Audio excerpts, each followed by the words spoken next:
आज की इस क्लास में हम 10वीं का विज्ञान विषय अध्याय 7 नियंत्रण एवं समन्वय, इसका हम पहला भाग पढ़ चुके हैं। जंतुओं में कैसे तंत्रकीय समन्वय होता है। अब हम पढ़ेंगे आज यहाँ पर पादपों में समन्वय किस प्रकार पादप में होता है, क्योंकि पादप में कोई तंत्रिका तंत्र नहीं पाया जाता है। पादप में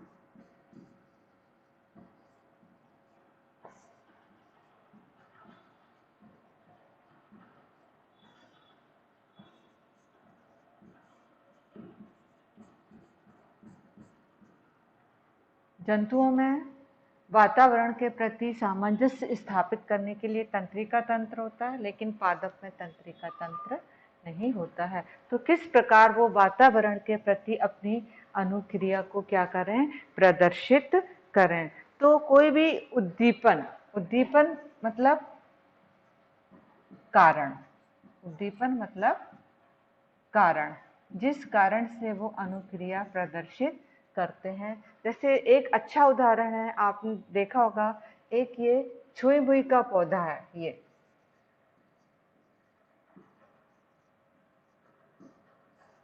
छुई मुई का पौधा है, आप देखेंगे इसकी पत्तियां बिल्कुल फैली हुई हैं। इसको हम थोड़ा सा भी टच करते हैं तो उसके बाद ये इसकी पत्तियां मुरझा जाती हैं और नीचे की ओर क्या हो जाती है, लटक जाती हैं। तो ये स्पर्शानुवर्तन मतलब स्पर्श के कारण इनमें थोड़ा सा परिवर्तन हो जाता है।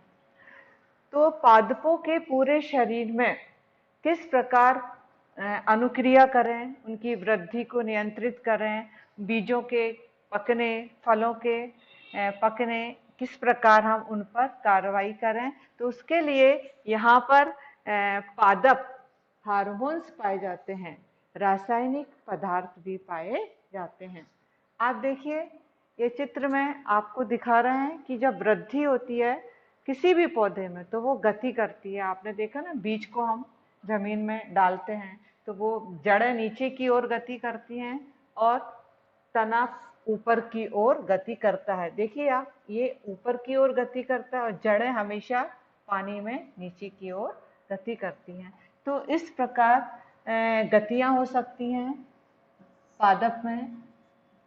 प्रकाशानुवर्तन,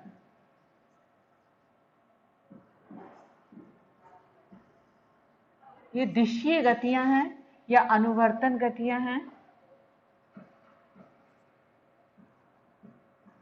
एक गति हो सकती है इसमें गुरुत्व के कारण गुरुत्वानुवर्तन। कुछ गतियां जल की उपस्थिति के कारण होती हैं, इनको हम कह सकते हैं जलानुवर्तन। और कुछ गतियां रासायनिक पदार्थों के कारण भी होती हैं, तो हम इसको बोल सकते हैं रसायनानुवर्तन। तो आप यहाँ पर देखेंगे ये प्रकाशानुवर्तन।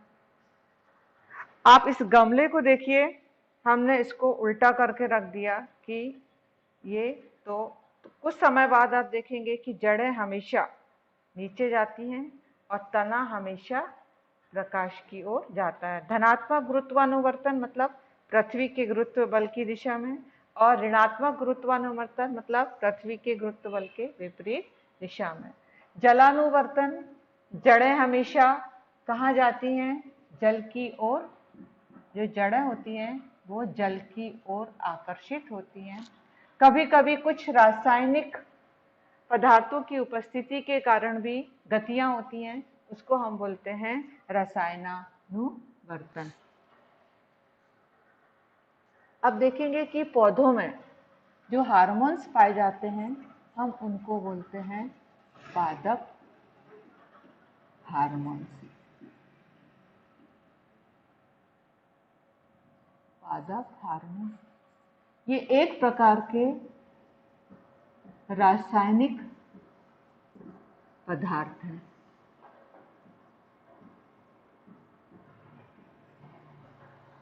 तो पौधों में 4 प्रकार के हार्मोन्स पाए जाते हैं। एक हार्मोन्स है ऑक्सिन। पौधों में ये पादप हार्मोन्स पाए जाते हैं और ये पूरे शरीर में क्या हो जाते हैं, वितरित हो जाते हैं। तो कुछ प्रमुख हार्मोन्स हैं, उसके बारे में हम बता रहे हैं आपको। ऑक्सिन, ऑक्सीजन मत लिखना, ऑक्सिन हार्मोन्स होता है। ये इसका क्या कार्य है, ये पूरे पौधे की क्या करता है,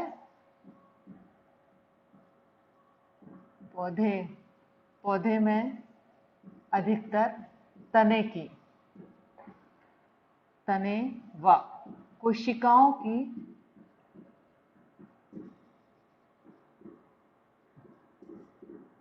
ये इनके एक प्रकार से आप क्या कहना चाहिए, ये कार्य है। कोशिकाओं की वृद्धि करता है।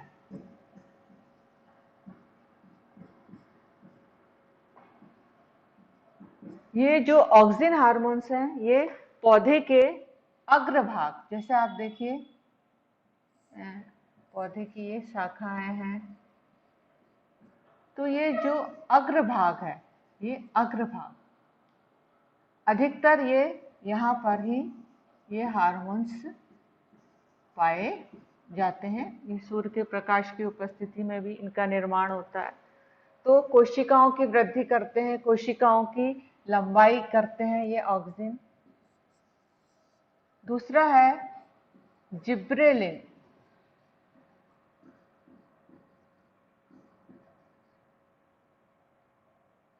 जिब्रेलिन ये भी कोशिकाओं की वृद्धि करता है। ये भी वृद्धि वर्धक हार्मोन्स है। ये भी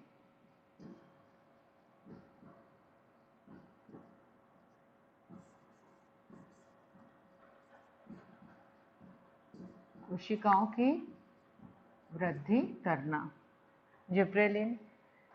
अगला हार्मोन्स है साइटोकाइनिन।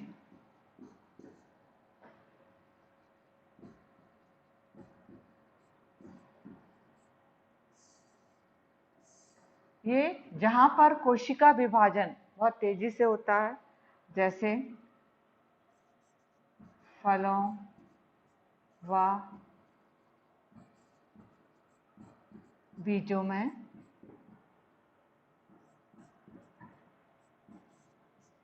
तेजी से कोशिका विभाजन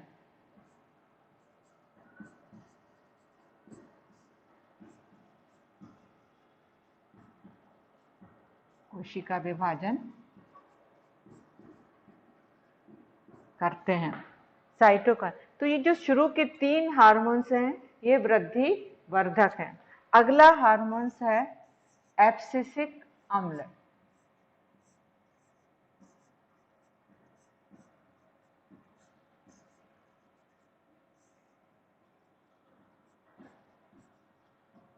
ये थोड़ा सा वृद्धि रोधक हार्मोन्स है।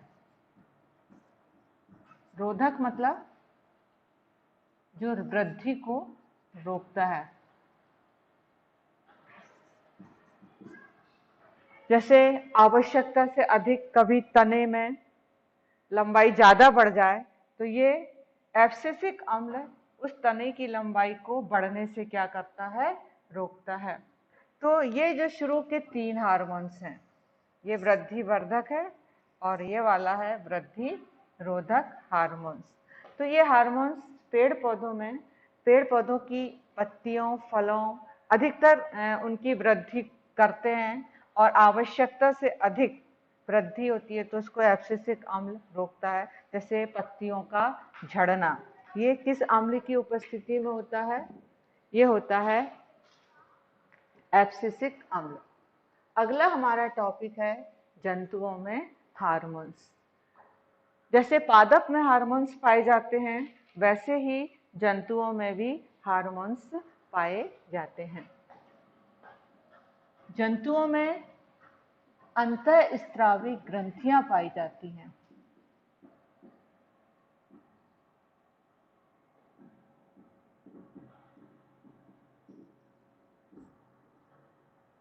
अंतःस्रावी ग्रंथियां, इनको हम अंतःस्रावी जो ग्रंथियां हैं इनको हम नलिका विहीन ग्रंथियां भी कह सकते हैं।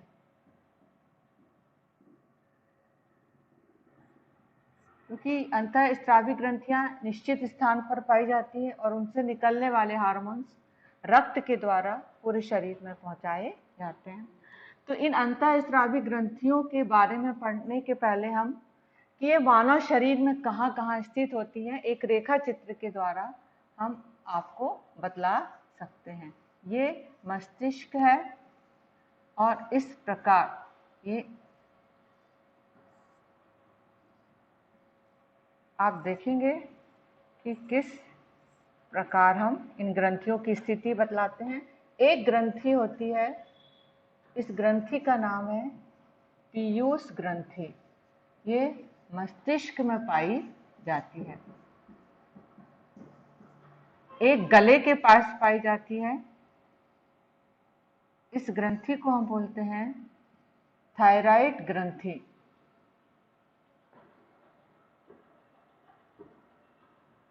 थायराइड ग्रंथि।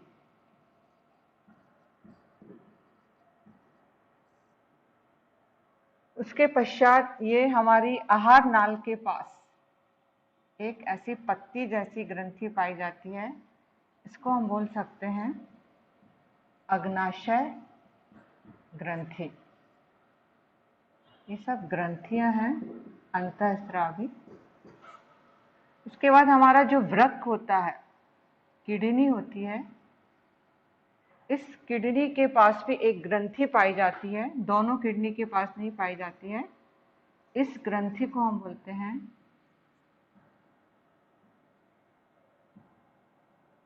एड्रीनल ग्रंथि, या इसको हिंदी में अधिकतर अधिवृक्क ग्रंथि भी कहते हैं। इसके पश्चात मानव शरीर में यहाँ पर नर में एक ग्रंथि पाई जाती है वृषण, या मादा में पाई जाती है अंडाशय। इन दोनों में से कोई एक होगी, नर है तो वृषण होगा और मादा है तो अंडाशय। ये हमारे शरीर की प्रमुख अंतःस्रावी ग्रंथियां हैं। तो पीयूष ग्रंथि को हम मास्टर ग्रंथि भी कह सकते हैं। ये इससे निकलने वाले जो हार्मोन्स होते हैं ये पूरे शरीर की क्रियाओं पर नियंत्रित करते हैं। गले के पास होती है थायराइड ग्रंथि, ये अग्नाशय और ये एड्रीनल ग्रंथि और वृषण और अंडाशय। अब हम इनके बारे में जो हार्मोन्स निकलते हैं एक एक ग्रंथि के बारे में, तो हम उनके बारे में पढ़ेंगे और वो हमारे शरीर पर क्या प्रभाव डालते हैं।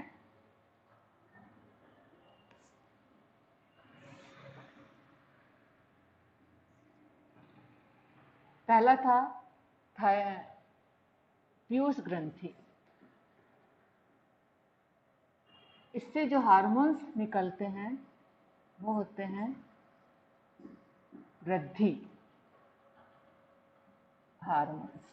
नाम से ही समझ में आ रहा है आपको, वृद्धि हार्मोन्स। ये क्या कार्य करते हैं? ये शरीर की वृद्धि करते हैं और शरीर में होने वाली सारी उपापचयी क्रियाओं की नियंत्रित करते हैं।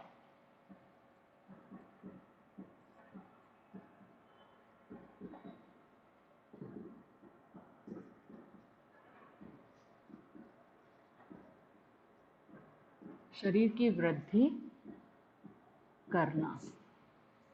दूसरा है थायराइड ग्रंथि। इससे जो हार्मोन्स निकलता है वो है थायरॉक्सिन। ये थायरॉक्सिन क्या करता है? हमारे शरीर की उपापचयी क्रियाओं पर नियंत्रण करता है।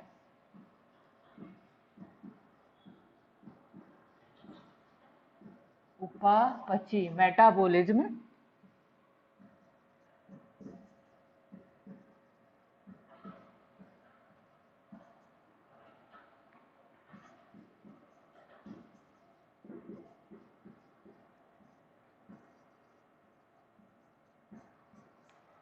थायराइड ग्रंथि से जो हार्मोन्स निकलता है, यह हार्मोन्स के नाम है ये।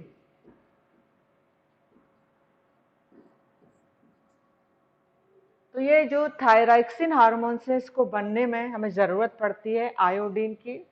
आपने देखा होगा कभी कभी किसी के गले में सूज फूल जाता है, ग्वाटर नामक रोग हो जाता है, वो आयोडीन की कमी से हो जाता है। तो हम देखते हैं कि ये थायरॉक्सिन हार्मोन्स में आयोडीन की ज़रूरत पड़ती है, इसलिए हमें नमक में आयोडीन लेना चाहिए।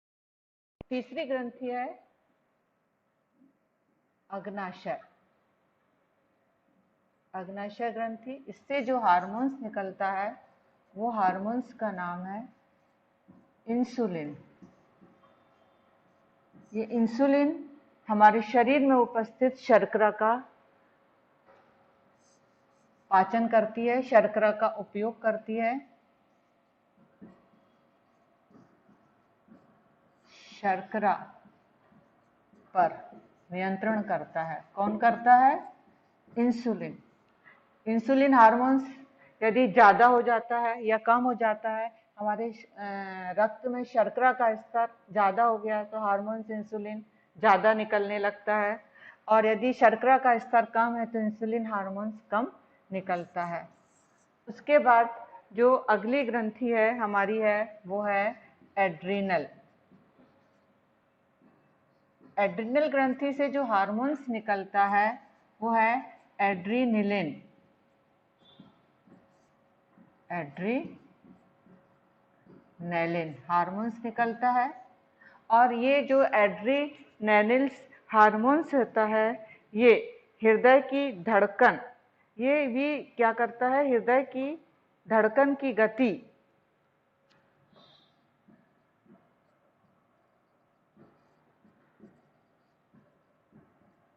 हृदय की धड़कन व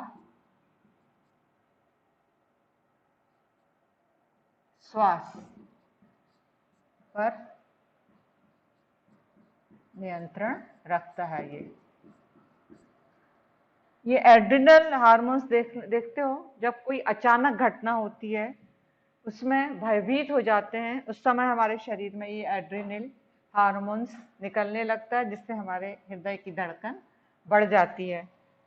अगला जो हार्मोन्स है वो है, ये वृषण ग्रंथि से निकलता है, इसका नाम है हार्मोन्स का टेस्टोस्टेरॉन।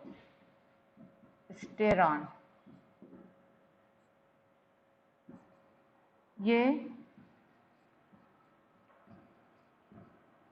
वयस्क अवस्था में नर में लैंगिक लक्षणों को विकसित करता है।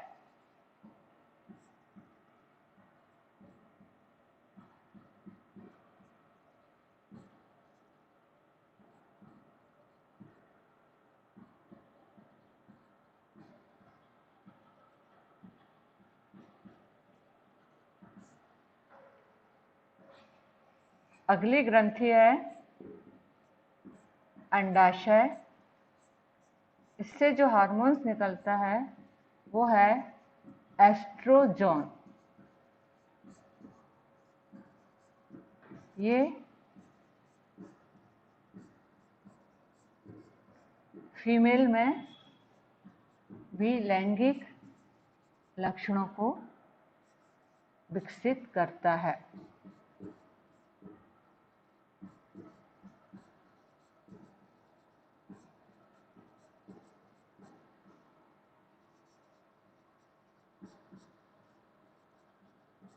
इस प्रकार ये अंतःस्रावी ग्रंथियों के नाम हैं। हम देखते हैं कि इन अंतःस्रावी ग्रंथियों पर भी एक यदि ये हार्मोन्स आवश्यकता से अधिक निकलने लगे या कम निकलने लगे, आपने देखा होगा ना बौने लोगों को, कि कभी जो बौने लोग होते हैं उनकी लंबाई कम हो जाती है, तो थायरॉक्सिन हार्मोन्स कम निकलने लगता है। तो इस प्रकार इन हार्मोन्स पर भी हम एक पुनर्भरण क्रिया के द्वारा नियंत्रित कर सकते हैं। जैसे हमारे शरीर में शर्करा का स्तर अधिक है तो इंसुलिन हार्मोन्स क्या करेगा, अधिक निकलकर या कम निकलकर उसको पुनर्भरण क्रिया के द्वारा नियंत्रित करता है।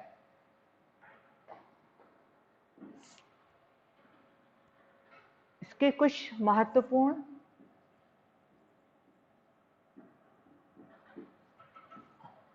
प्रश्न है, वो है कि आप पादप हार्मोन्स के नाम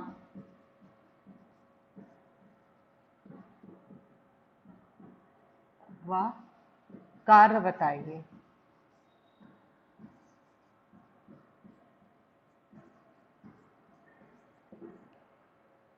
धन्यवाद।